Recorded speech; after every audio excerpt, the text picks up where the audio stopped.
నమస్తే. మనతో పాటు భారతీయ జనతా పార్టీ తరఫున వరుసగా మూడోసారి గెలిచినటువంటి గోషామాల్ శాసనసభ్యులు రాయసింగ్ గారు ఉన్నారు.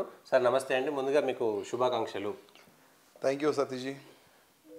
వరుసగా మూడోసారి గెలుస్తారనే నమ్మకం మీకు ఉండింది? అంటే గోషామాల్ ప్రజలు మరోసారి గెలిపిస్తారా? భయం అయినట్టుంది లాస్ట్ కొద్ది క్షణాల్లో. మా దగ్గర పోటే లేకుండే.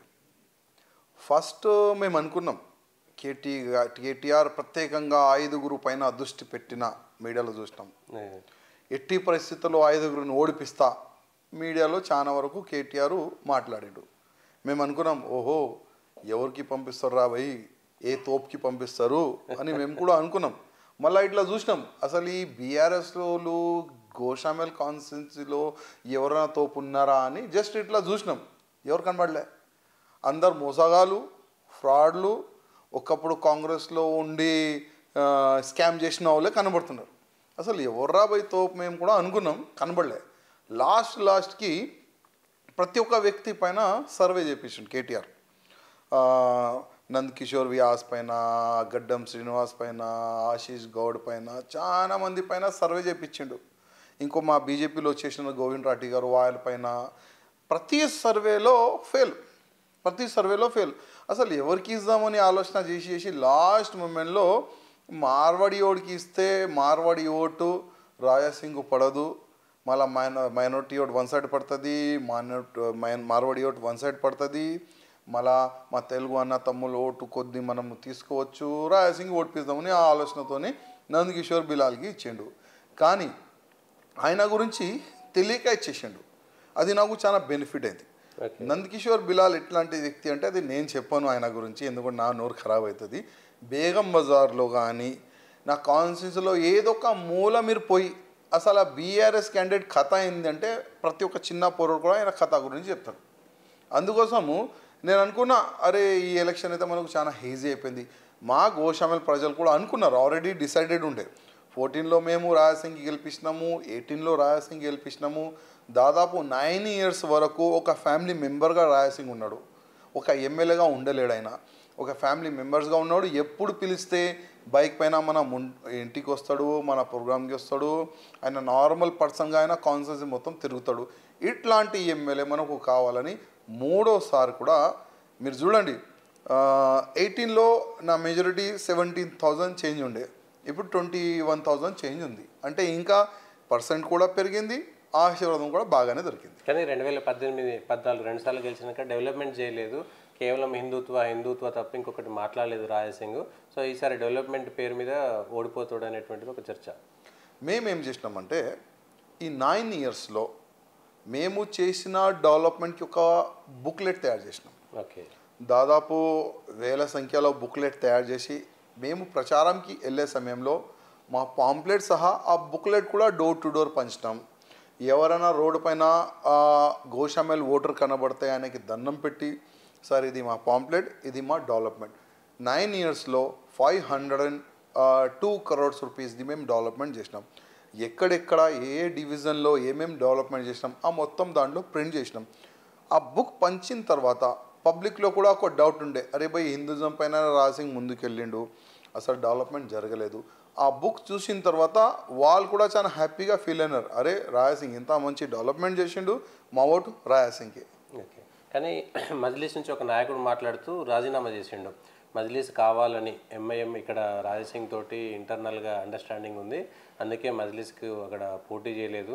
80,000 మంది ముస్లింలు మజ్లిస్ పోటీ చేయడానికి సిద్ధంగా ఉన్నారు. రాజాసింగ్, అక్బర్, అసదుద్దీన్ ఒకటి అనేటువంటి ప్రచారం చేసిరు. అప్పుడు ఆ యొక్క ఎంఐఎం ఒక లీడర్ అనుకుంటా, ఆయన గతంలో కూడా ఎంఐఎం పార్టీ ఇడిసి కాంగ్రెస్లో పోయిన ఆయన. ఓకే. మళ్ళా ఎంఐఎంలో అయినా పోయిండు కాలు మొక్కి. దాని తర్వాత ఆయన గోషామేల్ టికెటో ఏదో ఒక కాన్స్టిట్యూన్సీ టికెటో ఆయన ఆశపడిండు. అసదుద్దీన్ ఓవైసీ, అక్బరుద్దీన్ ఓవైసీ ఇట్లాంటి ఫాల్తుకి టికెట్ ఈఎంఎం అని అంటే మళ్ళీ ఆయన ఎంఐఎం ఇడిచి నోరుకి ఏ విధంగా వస్తే అది మాట్లాడిండు. ఎంఐఎం బీజేపీ ఒకటే, ఎంఐఎం రాజాసింగ్ ఒకటే అని ఆయన మాట్లాడిండు. ఆయన కొన్ని మాటలు కరెక్ట్ చెప్పిండు. 70,000 ఓటు బ్యాంక్ మైనారిటీ ఉంది, అది వన్ సైడ్ పడుతుంది, ఆయన కరెక్ట్ అండి. ఆ 70,000 ఓట్లు ఎక్కడి నుంచి వచ్చింది?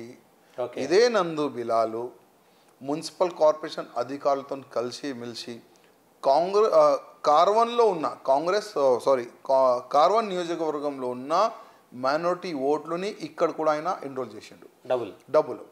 అదేవిధంగా మలక్పేటలో ఉన్న మైనారిటీ ఓట్ ఇక్కడ ఎన్రోల్ చేసిండు. మళ్ళా పక్కనే నాంపల్లి కాన్స్టెన్సీ అక్కడున్న ఓట్లని ఇక్కడ ఎన్రోల్ చేసిండు. దాదాపు 17,000 ఓట్లు ఆయన ఎన్రోల్ చేసిండు. అది కూడా ఆయన స్పీచ్లో చెప్పిండు, నేను 17,000 ఎన్రోల్ చేసిన. అంటే అది ఇంతకుముందు చాలా తక్కువ ఉండే, 50,000 చేంజ్ ఉండే, ఇప్పుడు 70,000 అయింది. వాళ్ళ ఆలోచన ఏముండంటే 70,000 ఓట్లు వన్ సైడ్ పడుతుంది, మిగతా స్లమ్ ఓట్లు మనం కొనొచ్చు. గతంలో వాళ్ళు ట్రై చేసినారు, అది మనం కొనొచ్చు. మిగతా వేరే వేరే కులాల్ని మనం భయపట్టించి వాళ్ళ ఓట్లు మనం తీసుకోవచ్చు. ఆ మొత్తం వాళ్ళ క్యాల్కులేషన్ 1,50,000 క్యాల్కులేషన్ వాళ్ళు వేసుకున్నారు. మేము హ్యాపీగా గెలుస్తున్నామని ఒక ఆలోచనలో వాళ్ళు ఉండే. ఎలక్షన్కైనా 3 days ముందు ఒక్కొక్క టీం వాళ్ళు తయారు చేసినారు. ఒక్కొక్క బస్తీకి ఒక టీము, 2 BHK హౌసెస్ కాడ ఒక్కొక్క టీము, స్లమ్ ఏరియాలో ఒక్కొక్క టీము, ప్రతి డోర్ టు డోర్ వాళ్ళు డబ్బులు పంచినారు. 5,000, 6,000, 10,000 ఆ విధంగా డబ్బులు పంచినారు. కానీ వాళ్ళకైనా ముందు మేము ఒక అవేర్నెస్ ప్రోగ్రామ్ తీసుకొని వచ్చినాం మా కాన్స్టిట్యున్సీలో. దాదాపు 45 days నేను పదయాత్ర చేసిన. పదయాత్రలో ప్రతి ఒక్క వ్యక్తికి, ప్రతి ఒక్క అమ్మకి, ప్రతి ఒక్క యువకి ఒకటే మాకు మాట చెప్పిన, అమ్మ అయ్యల్లారా వాళ్ళు డబ్బులు ఇస్తారు, అది మీ డబ్బులే, తీసుకోండి, తీసుకోవద్దు అని నేను చెప్పను. వాళ్ళు ఎంతైనా డబ్బులు ఇస్తే ఓటు కొన్నికి వస్తారు, మీరు డబ్బులు తీసుకోండి, కానీ ఓటు మీకు ఏ వ్యక్తి అర్థమైతే ఆ వ్యక్తికి మీరు ఓటు వేయండి. కానీ ఒక్క మాట మీరు యాద పెట్టుకోండి, వాళ్ళు ఇస్తున్న డబ్బులు వాళ్ళది కాదు, అది మీదే. మీరు కడతారు కదా పన్నులు, దాంట్లోకించే దొంగతనం చేసి, కరప్షన్ చేసి, పెద్ద పెద్ద ప్రాజెక్టు పైన వాళ్ళు డబ్బులు దొంగతనం చేసి అది మీ డబ్బులు మీకేస్తారు. కొద్దిగా మీరు ఆలోచన చేయండి. డోర్ టు డోర్ ఈ అవేర్నెస్ ప్రోగ్రామ్ పెట్టినాం. ప్రతి ఒక్క ఏరియాలో మేము ఈ అవేర్నెస్ ప్రోగ్రామ్ పెట్టిన తర్వాత ప్రజలకి అర్థమైంది, రాజా సింగ్ వాస్తవమే కరెక్ట్గా చెప్తుండు. పబ్లిక్ అదే యాంగిల్లో పోయినారు, డబ్బులు వాళ్ళ దగ్గర తీసుకున్నారు, ఓటైతే నాకేసినారు. ఓకే, అక్బరుద్దీన్ ఓవైసీ ప్రొటెం స్పీకర్గా ఉన్నప్పుడు రాజా సింగ్ ప్రమాణం స్వీకారం చేయనన్నాడు. అంటే ఇది రాజ్యాంగం మీద మీకు కోపం లేదా? అంటే బాబాసాహెబ్ అంబేద్కర్ రాజ్యాంగం ఇచ్చిన అందరూ సమానమే, అక్కడ గవర్నర్ చెప్పినటువంటి వ్యక్తి మీద మీరు ఒక మతం ఆధారంగా ఎందుకు వ్యతిరేకించారు? రాజ్యాంగం పైన అభిమానం ఉంది, విశ్వాసం ఉంది. కానీ మాకు కొన్ని క్వశ్చన్లు మేము అడగాలి అనుకుంటున్నాం. ఇంతకుముందు కూడా చెప్పినాం, చాలా వరకు సీనియర్ ఎమ్మెల్యేస్ ఉన్నారు కాంగ్రెస్లో కానీ టీఆర్ఎస్లో కానీ, వాళ్ళకి అవకాశం ఇవ్వకుండా అక్బరుద్దీన్ ఓవైసీకి ఎందుకు అవకాశం ఇచ్చినారు? అక్బరుద్దీన్ ఓవైసీ ఎట్లాంటి వ్యక్తి అంటే 15 minutes టైం ఇస్తే 100 కోట్లు హిందువులకి నా శక్తి ఏంది చూపెడతా, పోలీస్ జరపండి, 100 కోట్లు హిందువులకి నా శక్తి ఏంది చూపెడతా అని చెప్పిన వ్యక్తి అక్బరుద్దీన్ ఓవైసీ. ఆవు మాంసం నేను తింటా, మీరు కూడా తినండి చెప్పిన వ్యక్తి అక్బరుద్దీన్ ఓవైసీ. ప్రతిసారి హిందువులకి అగ్నిష్ మాట్లాడిన వ్యక్తి అక్బరుద్దీన్ ఓవైసీ. ఎలక్షన్ ప్రచారంలో ఇవాళ మొత్తం తెలంగాణ ప్రజలు సేఫ్గా నైట్ పూట పండుకుంటారు, సేఫ్గా డేలో తిరుగుతారు అంటే అది పోలీస్ వల్లనే. లా అండ్ ఆర్డర్ మెయింటైన్ చేస్తారు పోలీస్ అధికారులు, పోలీస్ ఇన్స్పెక్టర్లు, పోలీస్ కానిస్టేబుల్, వాళ్ళ వల్లనే ఇవాళ మేము సేఫ్ ఉన్నాం. కానీ అక్బరుద్దీన్ ఓవైసీ ఎలక్షన్ ప్రచారంలో ఒక ఇన్స్పెక్టర్కి వార్నింగ్ ఇస్తారు, వెళ్తావా ఆర్డర్ ఇవ్వాలా పబ్లిక్కి, ఉరికి పిచ్చి కొడతారు. ఆ ఒక సందేశం ఆయన ఇచ్చిండు. అంటే పోలీస్ పైన అభిమానం లేదు, దేనిపైన కూడా అభిమానం లేదు, ఎందుకంటే ఆయనకి విశ్వాసం ఉండే. బీఆర్ఎస్ గవర్నమెంట్ ఉంటే స్టీరింగ్ మా చేతిలో ఉండే, కాంగ్రెస్ గవర్నమెంట్ వస్తే కూడా వాళ్ళు కూడా మా కంట్రోల్లోనే ఉంటాడని ఆయనకు ఒక విశ్వాసం ఉండే, అదే అంది. అందుకోసం అట్లాంటి వ్యక్తి ముందు మేము ఏ విధంగా ప్రమాణ స్వీకారం చేయాలని మేము చేయలేదు, బైకాట్ చేసాం. ఇవాళ గడ్డం ప్రసాద్ గారు మన ఎస్సీ సమాజంకి చెందిన ఒక మంచి వ్యక్తి స్పీకర్గా అయినారు. వాళ్ళకి నా హృదయపూర్వకంగా ధన్యవాదాలు, శుభాకాంక్షలు కూడా. వాళ్ళ ముందు మేము ప్రమాణ స్వీకారం ఇవాళ 8 ఎమ్మెల్యేస్ చేసినాం. నెక్స్ట్ పార్లమెంట్ ఎలక్షన్లో రాజసింగ్ గారు అంటే గోషమ్మర్లు ఇచ్చిపెట్టి జహీరాబాద్ పోతాడు, సికింద్రాబాద్ పోతాడు, హైదరాబాద్ పోతాడు, ఎక్కడ పోతారు? మా పార్టీ సిద్ధాంతం పైన నడిచే పార్టీ. ఏ వ్యక్తి ఎమ్మెల్యే కొట్లాడాలి, ఏ వ్యక్తి పార్లమెంట్ కొట్లాడాలి అది మేము డిసైడ్ చేయలేము. నేను అనుకున్నా 2 times ఎమ్మెల్యే మనం కొట్లాడినాం, నెక్స్ట్ మనం ఒకవేళ పార్టీ ఆశీర్వాదం ఇస్తే, పార్టీ ఆదేశం ఇస్తే ఎంపీగా పోదాం ఎక్కడైనా అని మేము అనుకున్నాం. కానీ మళ్ళా పార్టీ అధికారులు ఆదేశం ఇస్తున్నారు, లేదు చాలా వరకు ఎంపీలు ఎమ్మెల్యే కొట్లాడుతున్నారు, మీరు కూడా ఎమ్మెల్యేని కొట్లాడాలని ఆదేశం ఇచ్చిన తర్వాత నేను గోషామల్ నుంచి రెడీ అయిపోయినా, సస్పెన్షన్ తీసినారు, టికెట్ కూడా ఇచ్చినారు, 3 టైమ్స్ కూడా గెలిచిన. ఒకవేళ ముందు లేదు మీరు పార్లమెంట్కి వెళ్ళాలి, సెంటర్ ఆఫీస్ నుంచి ఆదేశం వస్తే ఆ ఆదేశాన్ని మేము ఫాలో చేస్తాం, పార్టీ ఏ ఆదేశం ఇస్తే దానిపైన నిలబడతాం. సస్పెన్షన్ వచ్చిన తర్వాత రాజాసింగ్ ఎందుకు వేరే పార్టీకి వెళ్ళడం కానీ కొత్త పార్టీ పెట్టుకోవడం కానీ ఎందుకు చేయలేకపోయారు? నేను ప్రధానమంత్రి మోదీ గారికి, యోగి గారికి, అమిత్ షా గారికి, నడ్డా గారికి చూసిన తర్వాతనే రాజకీయంలో వచ్చిన. హిందుత్వ పట్ల మాట్లాడే పార్టీ ఒకటే ఒక పార్టీ, అది భారతీయ జనతా పార్టీ. ఇవాళ అయోధ్యలో భవ్యమైన రాముడి గుడి కడుతున్నారు. ఎవరి వల్ల? బీజేపీ వల్ల, ప్రధానమంత్రి మోదీ గారి వల్లని. మేము ప్రతిసారి సభలో ఒక మాట చెప్పేది, కాశ్మీర్ హిందుస్థాన్ కా నహీ కిసికే బాప్ కా. సభల్లో ఆ మాట చెప్పేది, కానీ ఎవరితో కాలేదు. అది ప్రధానమంత్రి మోదీ గారి వల్లనే అయింది. 370ని కొట్టి పాడేసినారు. నెక్స్ట్ రావాలి, మీకు ఏం కావాలి చెప్పండి, మేము ఇస్తాం. ఆఫర్లు అయితే చాలా వచ్చినాయి, కానీ నేను ఇవాళ యావత్ ప్రపంచంలో ఒక గుర్తింపు ఉంది నాకు. రాజాసింగ్ ఒక చిన్న ధర్మ సేవకుడు, హిందుత్వ పట్ల మాట్లాడే వ్యక్తి అని ఆ గుర్తింపు వచ్చింది. ఒకవేళ నేను కొద్ది డబ్బులకి ఆశపడి లేకపోతే పదవికి ఆశపడి ఏదైనా పార్టీకి వెళ్తే నేను ఎంత సంపాదించినా కదా ఆ పేరు ఆ మొత్తం నీళ్ళలో కలిసిపోయేది. అందుకోసం ఆ పేరుని కాపాడడానికి నేను వేరే పార్టీలో వెళ్ళలేను, ఫ్యూచర్లో కూడా వెళ్ళను. అంటే బాధ అనిపించలేదు? ఆల్మోస్ట్ 1 ఇయర్ దాకా జైల్లో ఉన్నారు, ప్లస్ సస్పెన్షన్, నమ్ముకున్న పార్టీ మిమ్మల్ని సస్పెండ్ చేసింది. అవసరమా లైఫ్లో ఇదంతా అవసరమా అని అనిపించలేదా? లేదండి, నాకు జైలు కొత్త కాదు. దాదాపు 2001 నుంచి నేను జైలుకి వెళ్తా. అప్పుడు కూడా గౌరక్షణ గురించి జైలుకి వెళ్ళినా, కన్వర్షన్కి ఆ పనికి జైలుకి వెళ్ళినా, మళ్ళా కార్పొరేటర్ అయిన సమయంలో జైలుకి వెళ్ళినా, రామనవమి శోభయాత్ర తీస్తే జైలుకి వెళ్ళినా, మళ్ళా ఆ ఫారూకి వేస్ట్ గాడు ఆ ఫారూకి ప్రోగ్రాం పెట్టిండు కేటీఆర్ గారు, ఆయనకి కౌంటర్ ఇస్తే కూడా జైలుకి వెళ్ళినా. 77 డేస్ నేను జైల్లో ఉండే. అది నాకు చాలా హ్యాపీ ఫీల్ అయినా. ఎందుకంటే సంవత్సరంకి ఒకసారి జైలుకి వెళ్ళాలని అనుకుంటాను నేను కూడా. ఎందుకంటే ప్రజా జీవితంలో రెస్ట్ మాకు బయట అయితే దొరకవు. మాకు రెస్ట్ అంటే జైలే. అందుకోసం 1 నెల 2 నెల 3 నెల రెస్ట్ తీసుకోనికైతే జైలుకి వెళ్ళాలి. కానీ నేను ఎన్నోసారి జైలుకి వెళ్ళినా పర్సనల్ ఒక్క కేసు లేదు. ధర్మం పట్ల, గౌరక్షణ గురించి, కన్వర్షన్ ఆపనికి అట్లాంటి కేసులునే నా పైన కేసులున్నాయి. హేట్ స్పీచ్ దాని గురించే జైలుకి వెళ్ళినా, మిగతా పర్సనల్ కేసు ఒక్కటి కూడా లేదు. గతంలో మీరు లవ్ జిహాద్కి సంబంధించి పోరాటం చేస్తున్నారు, మధ్యలో కొద్ది రోజులు మాట్లాడిన తర్వాత ఆగిపోయింది. కానీ ఈ మధ్యన మళ్ళీ అమ్మాయిల మిస్సింగ్స్ బాగా జరుగుతున్నాయి. ఎందుకు అది వెనక్కిపోయింది లవ్ జిహాద్ సంబంధించి? కేంద్రం కూడా ఒక మంచి ఆలోచనలో ఉంది. ఎవరైనా హిందూ అమ్మాయి కానీ వేరే కులంలో ఉన్న అమ్మాయి కానీ ఒకవేళ లవ్ జిహాద్ అట్లాంటి ఆర్గనైజేషన్ వాళ్ళు ప్రయత్నం చేస్తే, ట్రాప్ చేస్తే వాళ్ళపైన సీరియస్గా యాక్షన్ తీసుకోవాలని ఒక చట్టం తీసుకొని వస్తుందని నేను విన్నా. అది వస్తుంది కూడా, వస్తే బాగది.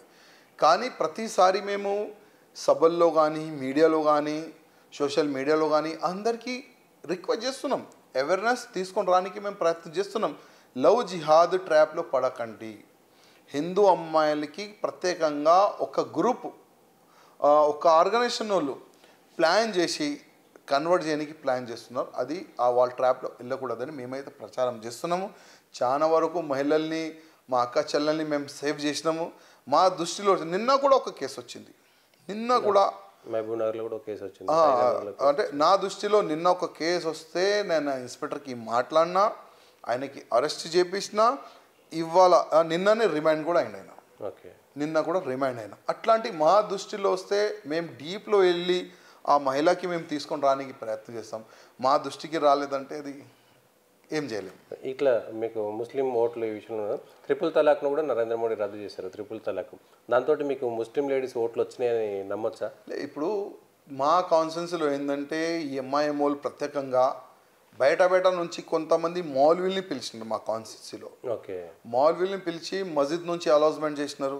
రాజాసింగ్ అగ్నిష్గా మనం నిలబడాలి, బీఆర్ఎస్కి ఓటేయాలని. ఇంకా ప్రతి ఒక్క బూత్లో ఒక్కొక్క మౌల్వీకి అపాయింట్ చేసి వాళ్ళకి డబ్బులు ఇచ్చి కూడా రాజాసింగ్కి ఓటు వేయకూడదు, ఆయనకి ఓడిపిద్దాం, బీఆర్ఎస్కి గెలిపిస్తామని వాళ్ళు చాలా అంటే చాలా ప్రయత్నం చేసినారు. నాకు ఒక్క ముస్లిమ్స్ ఓటు గతంలో కూడా పడలే, ఇప్పుడు కూడా పడదు, ముందు కూడా పడదు. వాళ్ళ ఓటు వెనుక కూడా నేను పోను. నాకు నా కాన్స్టిట్యున్సీలో దాదాపు 2 లక్షల నా హిందూ అన్న తమ్ములు ఫ్యామిలీ మెంబర్స్ ఉన్నారు. వాళ్ళే ఆశీర్వాదం నాకు సరిపోతుంది. నేను వాళ్ళ గురించి ఆలోచిస్తా, మిగతా మైనారిటీ గురించి ఆలోచన చేయను. వాళ్ళ ఓటు వెనుక కూడా నేను పోను. మీ ప్రచారం జరిగేటప్పుడు అసదుద్దీన్ ఓవైసీ ఒక దగ్గర పోతే రాజాసింగ్ను చంపేస్తాను, నరికేస్తాను ఒక మహిళ, ముస్లిం మహిళ మాట్లాడుతున్నటువంటి వీడియో మీరు చూసారా అది? చూసిన. ఓకే, ఏమనిపించింది అప్పుడు? అంటే నా పైన ఎంత ప్రేమ అని కనిపించింది. అంటే ఒక ఏజ్ ఉన్న ఒక మహిళ కూడా రాజాసింగ్ ఓడిపిస్తావా లేదా రాజాసింగ్కి చంపేస్తా అంత పెద్ద మాట చెప్తే అసదుద్దీన్ ఓవైసీ నిలబడలే, అక్కడ నుంచి వెళ్ళిపోయింది ఆయన.